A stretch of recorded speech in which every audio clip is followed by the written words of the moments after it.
Assalamualaikum warahmatullahi wabarakatuh. Bertemu kembali dengan Pak J, Sinau Statistika dan Penelitian. Pada kesempatan kali ini kita akan membahas materi tentang pengujian hipotesis. Setelah kita belajar bagaimana dasar-dasar dari statistika, kemudian kita juga sudah belajar mengenai teknik pengumpulan data dan instrumen penelitian.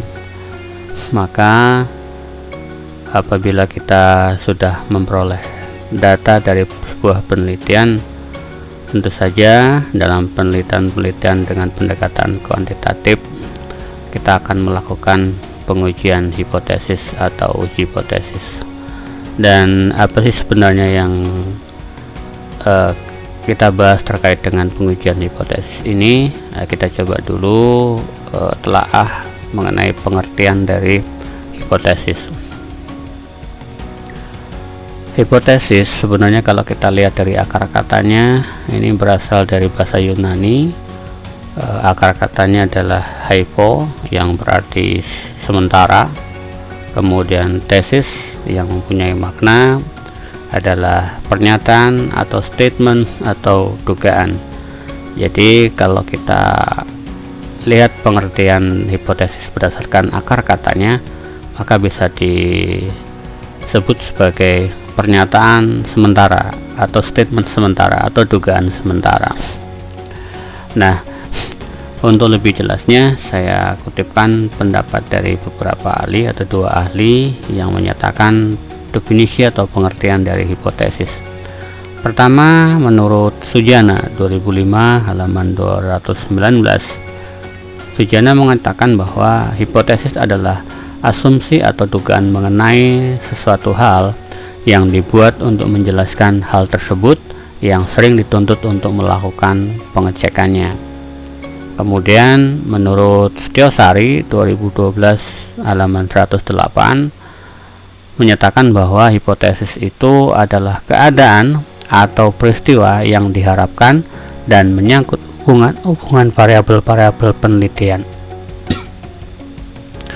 Secara ringkas dapat kita sebutkan bahwa di dalam penelitian hipotesis itu bisa mempunyai makna.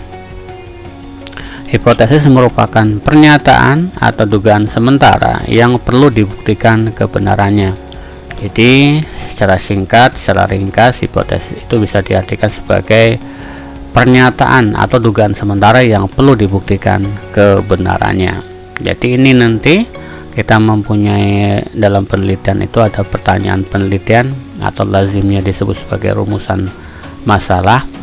Kemudian kita bisa menentukan tujuan penelitian, lalu berdasarkan teori, kemudian berdasarkan penelitian-penelitian yang relevan, maka kita bisa merumuskan hipotesis. Nah, hipotesis inilah yang merupakan dugaan peneliti, dugaan sementara peneliti yang perlu dibuktikan kebenarannya. Bagaimana cara membuktikan kebenarannya?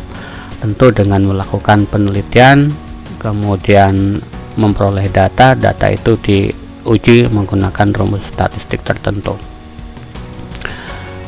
Kemudian kita akan coba mengeksplor lebih jauh, yaitu kita bicara tentang jenis hipotesis.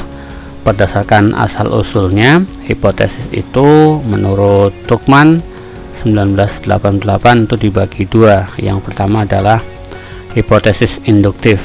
Hipotesis induktif ini adalah suatu hubungan ditentukan di antara variabel-variabel tertentu, kemudian diberikan penjelasan secara sementara atau tentatifnya. Ini disebut sebagai hipotesis induktif. Kemudian hipotesis ini memiliki keterbatasan ilmiah karena hasil penelitian yang diperoleh tidak dapat digeneralisasikan. Artinya ketika peneliti mengambil sampel dari populasi atau justru kepada populasi itu, jika peneliti mengambil sampel dari populasi kemudian menarik kesimpulan terhadap sampel itu, maka kesimpulan yang dibuat terhadap sampel tidak bisa diberlakukan juga terhadap populasinya. Oleh karena itu kesimpulannya terbatas, hanya terbatas kepada sampel penelitian tersebut. Kemudian yang kedua, hipotesis deduktif. Hipotesis yang disusun berdasarkan fakta tertentu, kemudian dilakukan pengujian validitasnya. Nah, berbeda dengan hipotesis induktif, hipotesis deduktif ini harus dilakukan uji validitasnya. Hipotesis ini memberikan bukti-bukti untuk dapat diterima atau ditolak, atau bahkan memodifikasi teori yang dijadikan pijakan. Artinya kalau hipotesis induktif ini perlu divalidasi berdasarkan data diuji, kemudian berdasarkan pengujian data itu ditarik kesimpulan apakah hipotesisnya diterima atau hipotesisnya ditolak. Menurut Tuchman dibagi dua, hipotesis induktif dan hipotesis deduktif.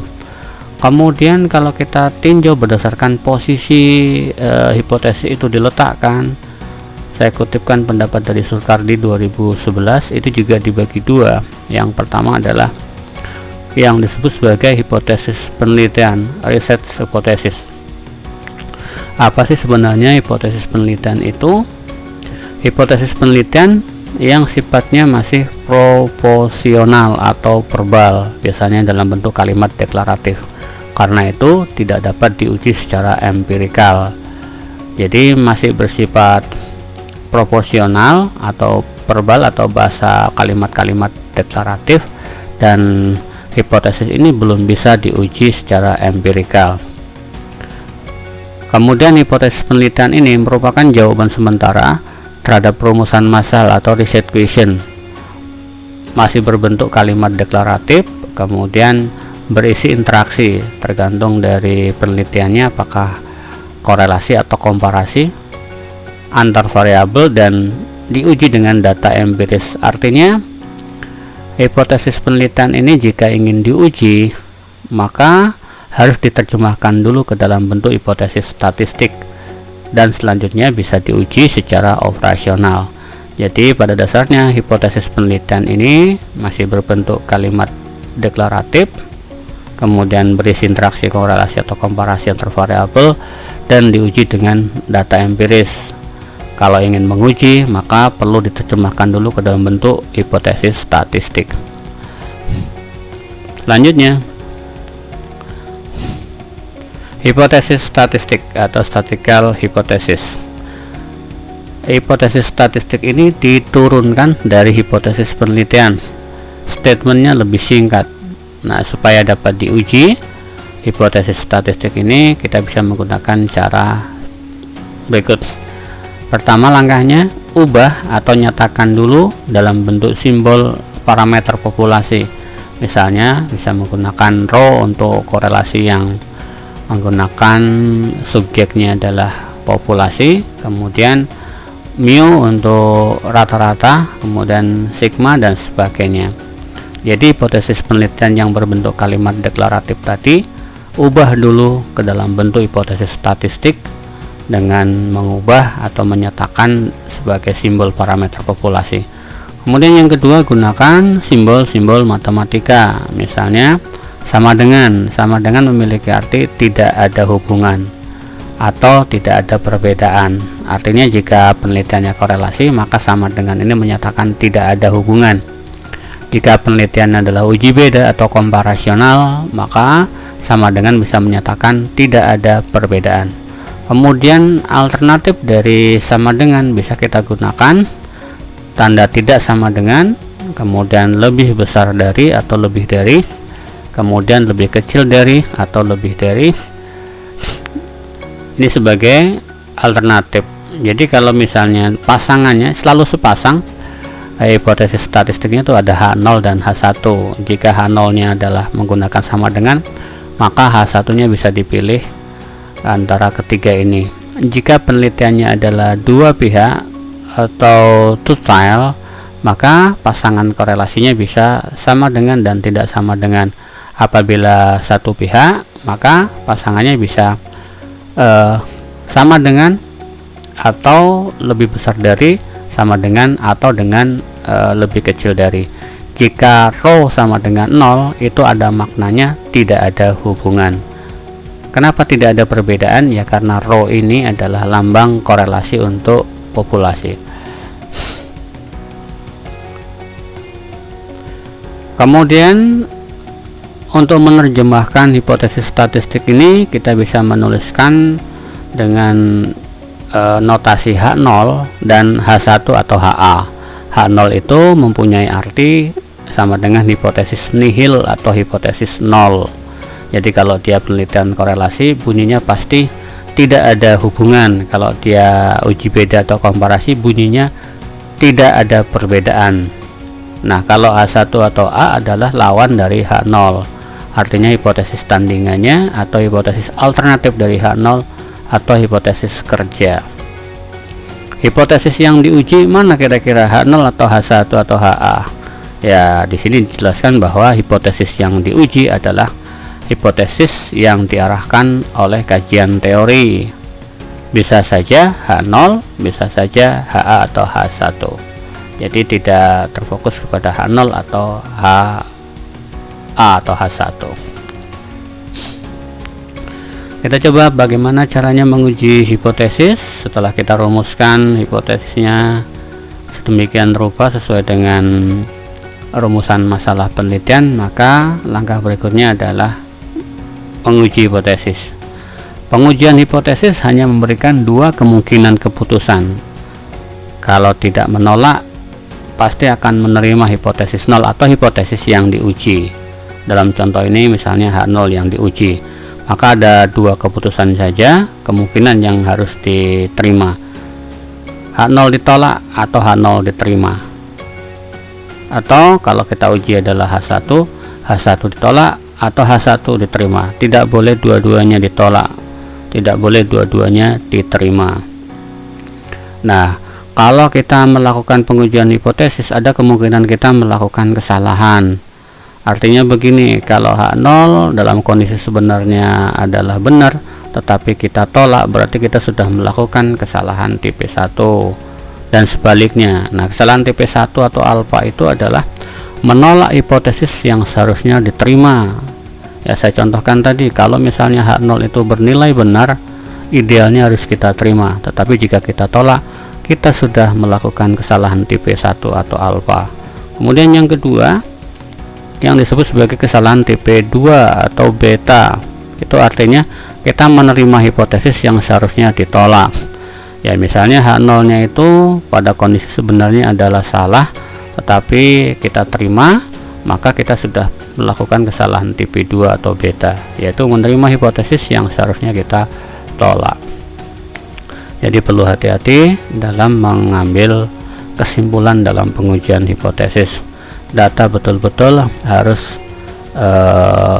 mewakili dari variabel yang diukur, kemudian pemilihan statistik yang tepat. Lalu pemilihan statistik tepat itu menggunakan kriteria yang jelas, sehingga kita akan terhindar dari kesalahan untuk menguji hipotesis ini. Tipe kesalahan ketika kita membuat kesimpulan tentang hipotesis bisa kita gambarkan dengan tabel berikut. Nah, kalian bisa melihat di dalam tabel, di kolom pertama itu kesimpulan, terima hipotesis, tolak hipotesis. Lalu yang kolom sebelahnya keadaan sebenarnya.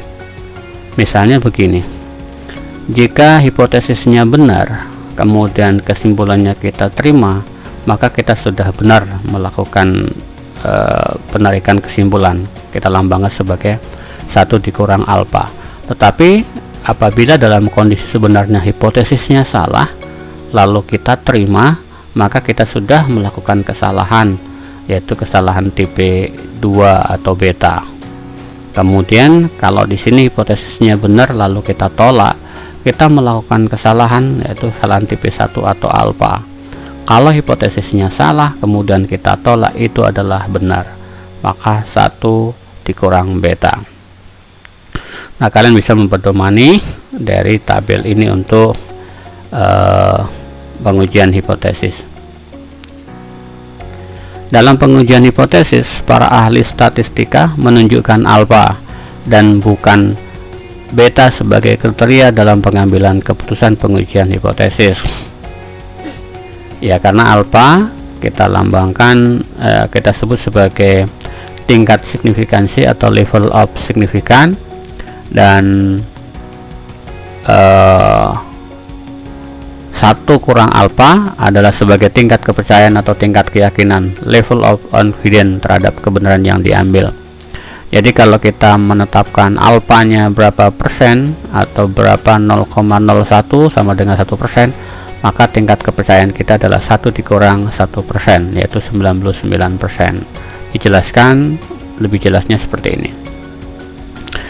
Jadi ketika seorang peneliti mengambil keputusan pada tingkat signifikansi sebesar 0,01 H0 ditolak 0,01 itu 1%. Ya, misalnya peneliti itu mengambil alfanya sebesar 1%, H0 nya ditolak, itu artinya peneliti berani mengambil keputusan menolak H0 dengan tingkat keyakinan 99% benar. Dan jika salah, maka peluang membuat kesalahan, yaitu kesalahan tipe 1, hanya sebesar 1%. Ini maknanya alfa dengan tingkat kepercayaannya. Kita udah pernah mempelajari tingkat signifikansi atau taraf nyata atau alfa, kemudian juga kita pelajari tentang tingkat kepercayaan confidence interval. Inilah hubungan antara tingkat signifikansi dengan confidence interval.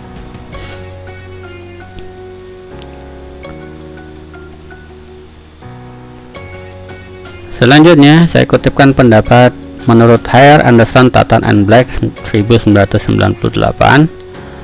Jika 1 dikurang alfa disebut tingkat keyakinan atau kepercayaan, maka 1 dikurang beta disebut sebagai kuasa uji atau power of test, yang menunjukkan peluang menolak hipotesis 0 yang seharusnya ditolak, karena memang dalam keadaan sebenarnya hipotesis 0 itu salah. Ini penjelasan dari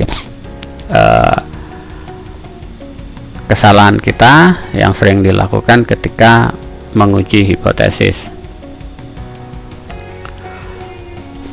Secara ringkas, dalam proses pengujian hipotesis bisa kalian simak pada bagian hipotesis testing berikut. Hipotesis itu bisa saja kita maknai sebagai pendapat yang kebenarannya bersifat sementara atau tentatif, dan pendapat ini atau hipotesis ini harus kita uji dulu kebenarannya. Nah, bagaimana cara menguji kebenarannya? Tentu saja kita lakukan dengan cara menguji hipotesis. Pengujian hipotesis akan memberikan hasil menerima atau menolak hipotesis yang diuji.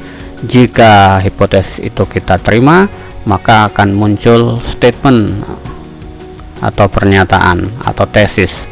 Tetapi jika kita tolak hipotesis itu, maka kita harus menerima alternatifnya. Jadi bagian ringkas, skema ringkas dalam pengujian hipotesis seperti ini alurnya. Jadi harus kita uji hipotesisnya dalam penelitian kita, maka kita baru bisa menarik kesimpulan, conclusionnya seperti apa. Nah, mengenai hasil pengujian hipotesis, H0 dan H1 itu harus bersifat mutually exclusive and exhaustive. Artinya keduanya, H0 dan H1 itu tidak boleh terjadi atau muncul bersamaan. Harus ada salah satu yang terjadi atau kita terima. Jadi kalau kita umpamakan sebagai sebuah koin atau uang logam, maka uang logam itu ada dua sisi angka dan sisi gambar. Ketika kita lemparkan satu kali ke atas, kemudian kita biarkan dia terjatuh, maka kemungkinan yang ada terbuka permukaan di bagian atas pasti setengah angka, dan maksud saya adalah peluangnya 1/2 itu akan muncul angka, dan 1/2 juga akan muncul sisi gambar. Jadi tidak mungkin uang logam itu akan muncul secara bersamaan di permukaan itu gambar dan angka. Makanya dalam pengujian hipotesis, kalau misalnya H0 nya ditolak, maka H1 kita terima. Sebaliknya, jika H0 nya diterima, pasti H1 kita akan tolak. kriteria pengujian hipotesisnya begini ya, jika H0-nya diterima karena dianggap benar atau H0-nya ditolak karena dianggap salah. Jadi kalau H0-nya diterima maka H1 ditolak. Sebaliknya, jika H0-nya ditolak maka H1 diterima. Jadi tidak boleh kedua-duanya kita tolak atau kedua-duanya kita terima. Harus ada salah satu yang kita terima atau kita tolak. Ini prinsip yang harus kita pahami. Nah, langkah-langkah pengujian hipotesis saya kutipkan pendapat dari Harun Al-Rashid 2004 halaman 4. Secara ringkas, menurut Harun Al-Rashid ini, pertama, hipotesis penelitian yang sudah kita rumuskan itu kita nyatakan dalam bentuk hipotesis statistik, yaitu dalam bentuk H0 dan H1 atau HA, sesuai dengan hipotesis penelitian yang diajukan. Kemudian setelah kita rumuskan hipotesis statistiknya, kita tentukan alfa, berapa yang akan kita gunakan. Nah, alfa ini ditentukan oleh peneliti ya, karena peneliti menginginkan tingkat kepercayaannya berapa persen. Jika alfanya itu ditentukan 1%, maka berarti peneliti ingin hasil penelitiannya adalah 99% dipercaya. Kemudian langkah yang ketiga, setelah dirukaskan alfanya, kumpulkan data melalui sampel peluang. Artinya jika penelitian itu menarik sampel, maka gunakanlah teknik penarikan sampel peluang atau probability samplingnya. Setelah itu baru yang keempat, tentu saja gunakan rumus atau uji statistik yang tepat. Jika korelasi, gunakan rumus korelasi. Jika dia komparasi atau uji beda, gunakan rumus uji beda. Lalu tentukan titik kritis dan daerah kritis atau daerah penolakan H0. Nah, langkah kelima dan 6 ini yaitu apabila kita menarik kesimpulan menggunakan kurva normal yang sudah kita pelajari di bahasan distribusi normal. Jadi nanti di kurva itu tentukan dulu titik kritisnya dan daerah kritisnya, kemudian hitung nilai uji statistik berdasarkan data yang dikumpulkan. Kemudian kalau sudah diketahui hasil perhitungan kita, maka perhatikan apakah nilai hitung uji statistik kita jatuh di daerah penerimaan atau daerah penolakan H0.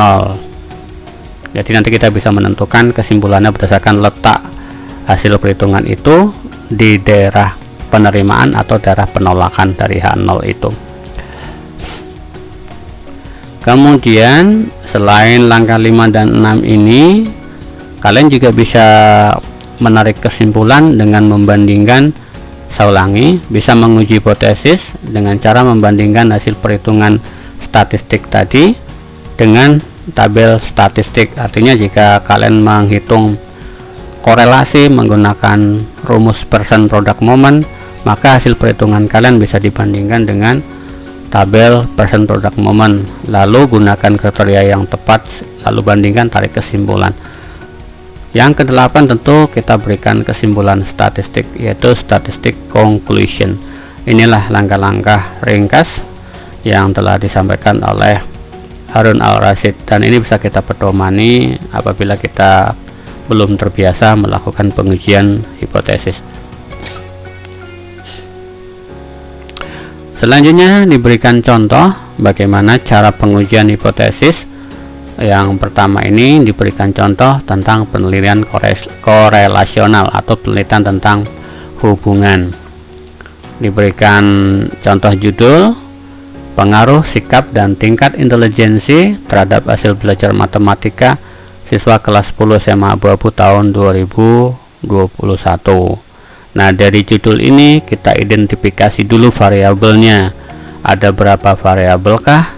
Kemudian dari berapa variabel itu, variabel bebas atau independennya berapa, dan variabel terikat atau dependennya berapa. Nah, dari judul ini kita bisa mengidentifikasi ternyata untuk variabel bebasnya ada dua, yaitu X1 sikap, kemudian X2 tingkat intelijensi, dan variabel terikatnya 1 Y hasil belajar matematika ya. dari sini setelah kita tentukan variabelnya, ya kita harus bisa memandang hubungan-hubungan yang terjadi, yang mungkin terjadi antara ketiga variabel itu ada berapa. Jadi kita bicara tentang paradigma penelitian. Paradigma penelitian di sini, dalam penelitian ini kita bisa melihat skema seperti ini. Dari dua variabel bebas X1 dan X2 terhadap Y, ternyata kemungkinan hubungan atau kemungkinan korelasi yang terjadi itu ada 4, yaitu 3 korelasi sederhana dan 1 korelasi ganda. Sederhananya antara satu variabel bebas dengan satu variabel terikat atau satu variabel bebas dengan satu variabel bebas lainnya. Yang pertama adalah X1 dengan Y, maka ada satu korelasi namanya Rx1Y. Kemudian X2 dengan Y, ada satu korelasi sederhana Rx2Y. Yang ketiga X1 dengan X2, ada satu korelasi bebasnya Rx1 X2, ini korelasi sederhana. Kemudian ada satu lagi disebut korelasi ganda, karena ada dua variabel bebas dihubungkan dengan satu variabel terikat, X1 dan X2 secara bersama-sama terhadap Y, maka ini disebut R besar atau korelasi ganda. Korelasi sederhananya ada 1, 2, 3 dan gandanya ada 1. Nah, dari sini kita bisa merumuskan masalah penelitiannya. Kalau ada 4 korelasi ini, maka rumusan masalahnya juga ada 4. Nah, ini rumusan masalah yang pertama itu dari X1 tadi ya, sikap dengan hasil belajar matematika yang Y. Maka apakah terdapat pengaruh yang signifikan antara sikap dengan hasil belajar siswa kelas 10 SMA Abu-Abu tahun 2021. Demikian seterusnya untuk rumusan masalah yang kedua. Kalau untuk yang pertama adalah X1 dengan Y, maka yang kedua adalah X2 dengan Y. Yang ketiga tentu saja X1 dengan X2. 1, 2, 3 merupakan korelasi sederhana karena hanya dua variabel yang dihubungkan. Yang keempat ini merupakan korelasi ganda, yaitu hubungan antara X1 dan X2 secara bersama-sama terhadap Y. Jadi sikap belajar dan tingkat intelijensi bersama-sama dihubungkan dengan hasil belajar. Nah, kalau seperti ini disebut korelasi ganda. Ketika kita sudah merumuskan rumusan masalah, maka berdasarkan rumusan masalah ini kita juga bisa menentukan tujuan penelitiannya. Caranya mudah saja, tinggal hilangkan kata tanyanya, kemudian ganti tanda tanyanya menjadi tanda titik. Sama aja bunyinya, cuma mengganti itu.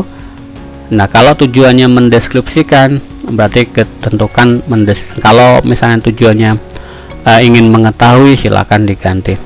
Jadi untuk penelitian ini adalah mendeskripsikan.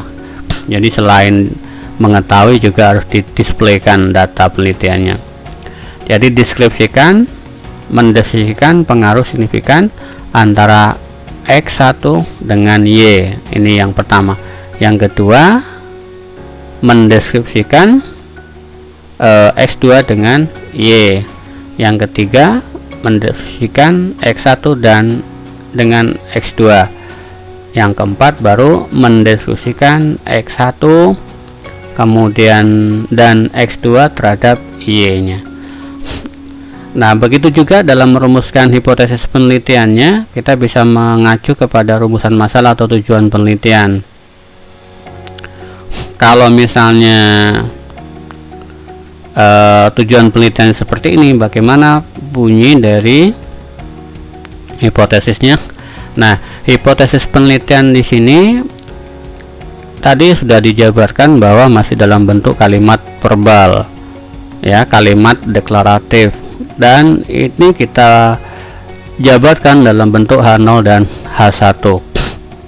Hipotesis pertama menjadi seperti ini. H0 nya, ingat namanya H0 adalah hipotesis nihil atau hipotesis nol, artinya tidak. Nah, kalau dia korelasi tidak terdapat atau tidak ada, tidak, anotasinya adalah tidak ya. Nah ya, jadi H0 itu bunyinya tidak terdapat pengaruh yang signifikan antara X1 dengan Y. Nah, H0 adalah hipotesis nihil, maka kita buat juga pernyataan sebagai alternatif atau hipotesis kerja atau hipotesis tandingnya dengan H1. Kalau di sini tidak terdapat, maka untuk H1 terdapat. Dengan cara yang sama kita bisa merumuskan hipotesis yang kedua. Hipotesis yang kedua, H0 nya tidak terdapat pengaruh dari X2 dengan Y. H1 nya terdapat atau ada gitu ya, pengaruh dari X2 dengan Y. Yang ketiga itu dari H0 nya tidak terdapat pengaruh dari sikap dengan intelijensi, artinya X1 dengan X2 ya. Kalau A1 terdapat, yang jelas di sini adalah lawannya. Jika H0 nya tidak, maka di sini terdapat. Kalau di sini bunyinya tidak ada, maka di sini ada, seperti itu. Lalu untuk yang keempat, ini korelasi gandanya sama saja cara pengungkapannya. Cuman di sini variabelnya 3, X1, X2, Y. Nah, ini akan kita buktikan bagaimana cara membuktikan hipotesis 1, 2, 3, 4 ini. Diberikan contoh pada video ini, kita akan menguji hipotesis yang pertama. Misalnya dalam penelitian ini mengambil populasi dari sampel. Populasinya misalnya adalah seluruh siswa kelas 10 SMA Abu-Abu tahun 2021, misalkan terdiri dari 4 kelas dan jumlah seluruhnya 102. Karena pertimbangan tertentu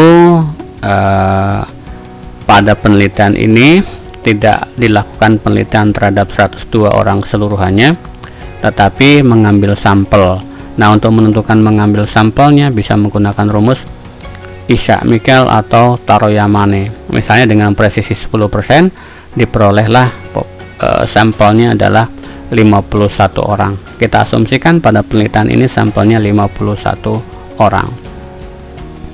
Selanjutnya kita tentukan dulu teknik dan instrumen pengumpul data. Karena ada 3 variabel, maka kita tentukan satu-satu terhadap variabel itu.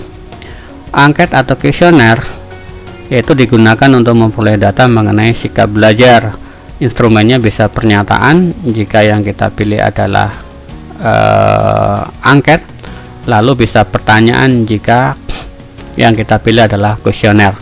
Kemudian yang kedua, tes, digunakan untuk memperoleh data tentang tingkat intelijensi. Instrumennya soal-soal tes.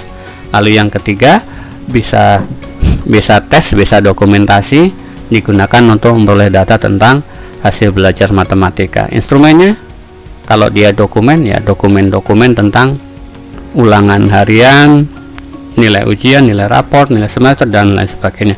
Kalau dia tes, tentu saja instrumennya adalah soal-soal tes. Selanjutnya, uji persyaratan analisis data. Sebelum kita menganalisis data, kita tentukan teknik analisis datanya.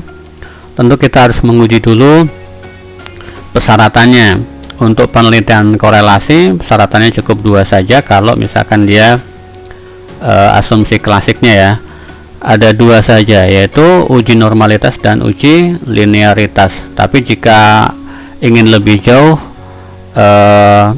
mengeksplor dari penelitian korelasi, maka perlu diuji asumsi klasiknya. Selain normalitas, linearitas, ada heterokedasitas, kemudian ada independensi dan lain sebagainya. Tapi pada dasarnya kita ambil 2 saja, yaitu uji normalitas dan linearitas. Sebelum kita tentukan dulu uji persyaratan analisisnya, karena di contoh ini ada 1 variabel yang menggunakan angket atau kuesioner, kemudian kita asumsikan menggunakan skala Likert, dan di dalam skala Likert itu menggunakan option dengan skala, maka datanya data ordinal harus kita ubah atau mentransformasi data variabel sikap ordinal itu ke dalam bentuk interval. Kenapa? Karena belum ditemukan rumus korelasi antara data ordinal itu ke interval, sehingga kita harus naikkan dulu data ordinal itu menjadi interval, sehingga nanti sudah setara bisa kita gunakan rumus yang sudah ada. Kemudian yang kedua, uji normalitas untuk variabel tiga-tiganya ya, sikap juga, intelijensi juga, hasil belajar juga, misalnya menggunakan rumus Kolmogorov-Smirnov. Tidak harus menggunakan Kolmogorov-Smirnov, bisa saja menggunakan chi-square, bisa menggunakan Darwin-Watson dan lain sebagainya. Lalu yang ketiga, uji linearitas, bisa menggunakan uji F, atau jika kita menggunakan IBM SPSS bisa menggunakan tabel ringkasan ANOVA. Setelah kita tentukan uji persyaratannya, baru kita menentukan statistiknya yang kita gunakan untuk analisis data. Untuk 3 buah korelasi sederhana tadi, kalau misalnya memenuhi syarat yaitu distribusinya normal dan pola hubungannya linear, maka untuk menguji hipotesisnya bisa menggunakan rumus korelasi person product moment. Jika tidak memenuhi, alternatifnya bisa rumus Sperman-Rowe atau Sperman-Rank. Kemudian untuk menguji korelasinya bisa menggunakan uji Z. Kenapa uji Z? Karena n-nya lebih besar dari 30. Jika misal n-nya kurang dari 30, gunakan uji T. Kemudian untuk mengetahui kontribusi setiap variabel, maka bisa digunakan koefisien penentu atau determinasi. Selanjutnya untuk yang korelasi sederhana, untuk menguji pengaruhnya kita bisa menggunakan regresi linear sederhana. Sebelum dilakukan penggunaan regresi linear sederhana harus diuji dulu signifikansinya. Kemudian untuk hipotesis keempat, karena dia korelasi ganda, maka kita juga menggunakan korelasi ganda. Uji signifikansinya menggunakan uji signifikansi korelasi ganda. Selanjutnya baru regresi linear ganda dan signifikansi regresi linear gandanya. Jadi paling tidak kita bisa menggunakan rumus-rumus ini untuk menguji hipotesis kita 1, 2, 3, 4 tadi. Nah, kita akan mencoba dalam contoh ini, kita akan mencoba bagaimana caranya menguji hipotesis 1. Sebelum dilakukan uji persyaratan analisis data, yaitu normalitas dan linearitas, terlebih dahulu dilakukan transformasi atau konversi data variabel sikap belajar dari ordinal menjadi interval. Salah satu caranya bisa menggunakan teknik MSI, Method Successive Interval. Jika kita sudah mengkonversinya, maka baru kita uji normalitasnya, misalnya menggunakan Kolmogorov-Smirnov. Bisa manual, bisa menggunakan program bantu. Misalnya pada contoh ini gunakan program IBM SPSS versi 26 for Windows. Misalnya hasilnya seperti ini. Dari hasil pengujian normalitas diketahui bahwa variabel sikap dan hasil belajar itu distribusinya normal. Kemudian dari uji linearitas, ternyata pola hubungan yang terbentuk adalah linear. Artinya ini memenuhi syarat normal dan linear. Kalau sudah memenuhi syarat, maka kita bisa menguji menggunakan rumus person product moment atau PPM-nya. Kita uji misalnya menggunakan SPSS atau manual, diperoleh L hitungnya 0,375. Baru kita tentukan dulu R tabelnya, apakah satunya diterima atau ditolak. Nah, bagaimana menentukan R tabelnya? Lihat di tabel person product moment dengan informasi n-nya 51 dan alfanya 5%. Maka uji dua pihak diperoleh 0,271. Berdasarkan kriteria, ternyata 0,375 itu lebih besar dibandingkan 0,271. Ini artinya hipotesis 0 ditolak dan hipotesis kerja diterima. H1 diterima, H0-nya ditolak. Kesimpulan kita, ini baru korelasi. Dapat disimpulkan bahwa terdapat hubungan antara sikap dengan hasil belajar matematika siswa kelas 10 SMA Abu-Abu tahun 2020-2021 ya. Jadi karena lebih besar R hitungnya dibandingkan R tabel, kita bisa menyatakan bahwa H1 diterima dan H0 nya ditolak. Kemudian untuk mengetahui tingkat signifikansi dari hubungan yang terjadi di atas, maka kita bisa menguji signifikansinya menggunakan uji Z. Kenapa? Karena tadi N nya adalah 51 ya, lebih besar dari 30. Gunakan uji Z ini, kemudian R ini kita masukkan dari korelasi yang 0,375, kemudian N nya tadi adalah 51. Kita hitung dengan menggunakan Z hitung ini diperoleh 2,671. Seterusnya baru kita mencari titik pada tabel Z, baru bandingkan dengan 2,67. Selanjutnya kita cari menentukan nilai Z pada tabel kurva normal dengan informasi alfa 0,05, kemudian uji dua pihak, maka nilai Z nya itu bisa kita peroleh Z 0,5 dikurang setengah, 0,05 sama dengan Z 0,475. Cara ini sudah kalian pelajari di bahasan distribusi normal. Nah, pada tabel Z kalian cari luas peluangnya 0,745, maka 0,475 ini pada titik Z nya kita peroleh 1,96. 1,9 itu yang vertikal, kemudian 0,06 yang horizontal, maka diperoleh 1,96. Setelah diperoleh nilai Z tabel, kita tentukan kriterianya untuk pengujian signifikansinya. Jika Z hitung lebih besar sama dengan Z tabel, maka H0 ditolak, artinya signifikan, dan sebaliknya. Kita bandingkan. Ternyata Z hitungnya lebih besar dari Z tabel atau 2,67 lebih besar dari 1,96, maka H0 nya ditolak, artinya terdapat hubungan yang signifikan. Jadi hubungan yang pertama tadi kita uji itu signifikan, jadi bukan terjadi secara kebetulan. Setelah itu baru kita menentukan kontribusi variabel sikap belajar terhadap hasil belajarnya berapa persen, yaitu kita bisa menggunakan rumus KP, koefisien penentu sama dengan R pangkat 2 kali 100%. R nya tadi kita ambil dari korelasi. Jadi setelah kita hitung, koefisien penentunya adalah 14,06%. Ini artinya variabel sikap memberikan kontribusi terhadap hasil belajar matematika siswa sebesar 14,06%, dan sisanya ditentukan oleh variabel lain. Ternyata kontribusi dari sikap belajar terhadap hasil belajar itu 14,06%. Ini baru pengujian dari korelasi, kemudian signifikansi korelasi dan kontribusinya. Setelah itu kita akan mencari pengaruhnya. Apakah ada pengaruhnya sikap belajar ini terhadap hasil belajar? Kita bisa menggunakan rumus regresi linear sederhana. Misalnya pada contoh ini saya hitung menggunakan IBM SPSS versi 26 per Windows. Hasilnya sebagai berikut. Dari hasil output SPSS diperoleh bilangan konstannya 58,698, kemudian koefisien variabel sikapnya 2,65. Kita buat persamaan regresi terlebih dahulu. Rumus umum persamaan regresinya adalah Y topi sama dengan A ditambah BX.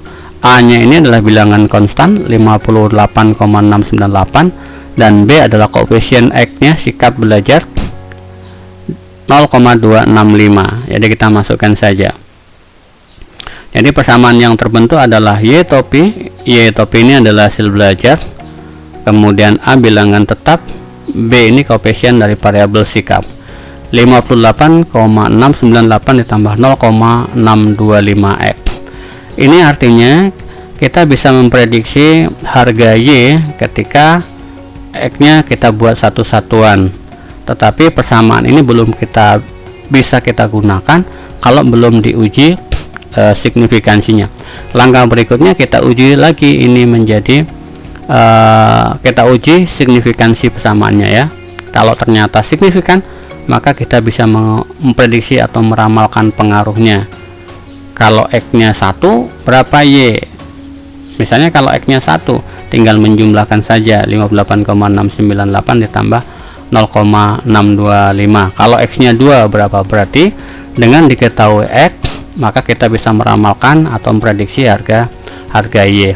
Ini berlaku ketika persamaan ini signifikan. Maka langkah berikutnya kita uji signifikansinya. Masih menggunakan program MyBM SPSS, diperoleh informasi di output tabel ringkasan ANOVA-nya. Kita hanya butuh yang bagian F, nilai F-nya ya 7,997. Jadi saya hitung aja 7,99 ya. Nah, kriterianya jika F hitung lebih besar dari F tabel, maka H0 ditolak, artinya signifikan, dan sebaliknya dari tabel. Nah, sebelum kita narik kesimpulan karena membandingkan F tabel, maka kita butuh informasi dulu mencari nilai F tabel.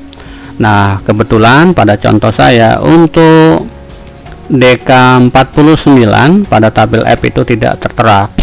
Jadi salah satu caranya bisa kita mencari tabel yang lengkap atau menggunakan interpolasi linear untuk memperoleh nilai F tabel 3,91. Karena pada tabel F untuk DK49 itu tidak tertera.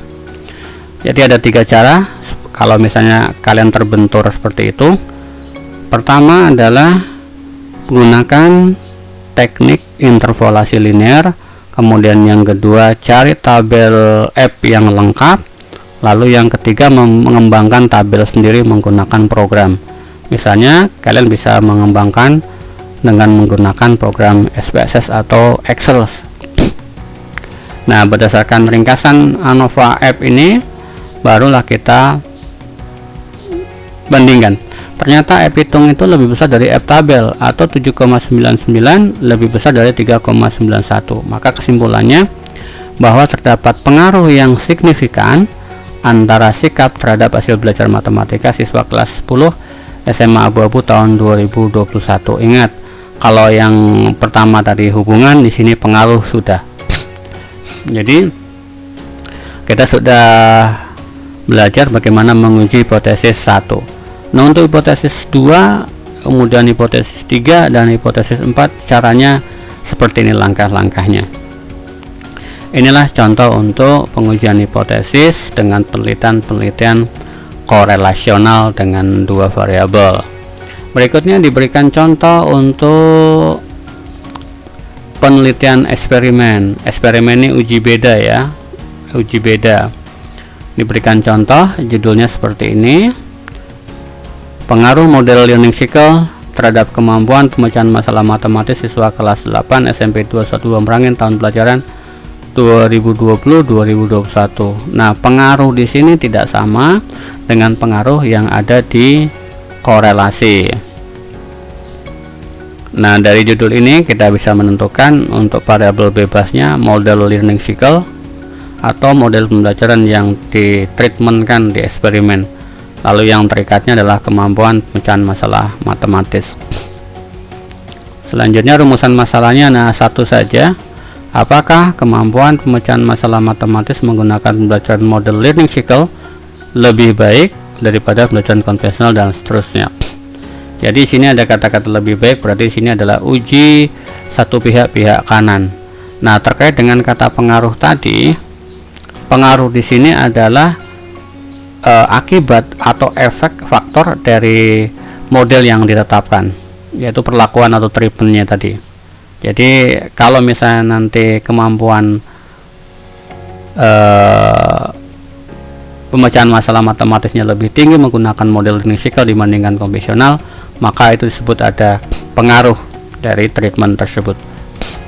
Kemudian tujuan penelitiannya tentu untuk mendefinisikan kemampuannya. Lalu hipotesisnya, dugaannya bahwa kemampuan pemecahan masalah matematis menggunakan model learning cycle ini lebih baik daripada pembelajaran konvensional dan seterusnya. Ini belum diubah ya. Teknik analisis datanya, uji persyaratan analisisnya adalah normalitas, misalnya menggunakan Kolmogorov-Smirnov. Kemudian homogenitasnya bisa menggunakan test. Lalu untuk uji hipotesisnya menggunakan uji T jika memenuhi syarat normal dan homogen. Kemudian apabila tidak memenuhi syarat, gunakan alternatif uji T yaitu uji O, uji Mann-Whitney. Kemudian analisisnya dibantu oleh software SPSS. Misalnya ketika sudah mengolah data, kita peroleh informasi seperti ini. Ternyata dari kelas eksperimen dan kelas kontrol itu datanya berdistribusi normal. Kemudian untuk uji homogenitasnya, eksperimen dan kelas kontrolnya ternyata homogen, berarti itu memenuhi syarat normal dan homogen. Selanjutnya uji hipotesisnya menggunakan uji T. Dengan menggunakan uji T, ternyata diperoleh T hitungnya 2,716 dan T tabelnya 1,668. Berdasarkan kriteria, ternyata H0 nya ditolak, H1 nya diterima. Berdasarkan perhitungan dengan menggunakan uji T, ternyata T hitung lebih besar dari T tabel atau 2,716 lebih besar dari 1,668. Artinya hipotesis 0 ditolak dan hipotesis kerja diterima. Dapat disimpulkan bahwa memang kemampuan pemecahan masalah matematis menggunakan pembelajaran linear cycle lebih baik daripada pembelajaran konvensional. Ini caranya sangat-sangat mudah sekali untuk pengujian hipotesis eksperimen. Nah, kalau kita lebih jelasnya akan mencoba menguji hipotesis eksperimen ini menggunakan kurva normal. Kalian perhatikan pada kurva normal, maka untuk titik tengah atau garis tengah ini disebut sebagai mu sama dengan 0. Kemudian tentukan terlebih dahulu titik kritisnya, artinya titik ini diperoleh dari hasil perhitungan menggunakan rumus uji T tadi, yaitu saya ulangi dari T tabel ya, dari T tabel dengan informasi alfa 0,05, kemudian uji satu pihak, maka diperoleh T tabelnya 1,668. Buat titiknya di sini, titik tarik garis ke atas. Ini untuk menentukan wilayah kritisnya. Titik kritis ditentukan untuk menentukan wilayah kritisnya. Artinya dari titik garis, saya ulangi, dari garis titik kritis 1,668 ke kiri, ini merupakan daerah penerimaan H0, kemudian ke kanan adalah daerah penolakan H0. Ternyata hasil perhitungan kita 2,716 ini berada pada daerah penolakan H0. Ini yang diarsir disebut wilayah kritis. Ternyata ini berada di sini. Artinya kita harus menolak H0 dan menerima H1. Inilah cara menguji hipotesis, kemudian menarik kesimpulan menggunakan kurva normal. Kalau cara yang sebelumnya, yaitu kita membandingkan dari uji hitungan statistik dengan hitungan tabel. Demikian saja yang bisa saya sampaikan pada materi uji hipotesis pada kali ini. Mudah-mudahan bisa membantu kalian dalam memahami pengujian hipotesis. Silakan diberikan komentar jika kalian masih belum paham atau ada yang perlu ditanyakan. Mohon maaf jika ada kehilapan saya. Assalamualaikum warahmatullahi wabarakatuh.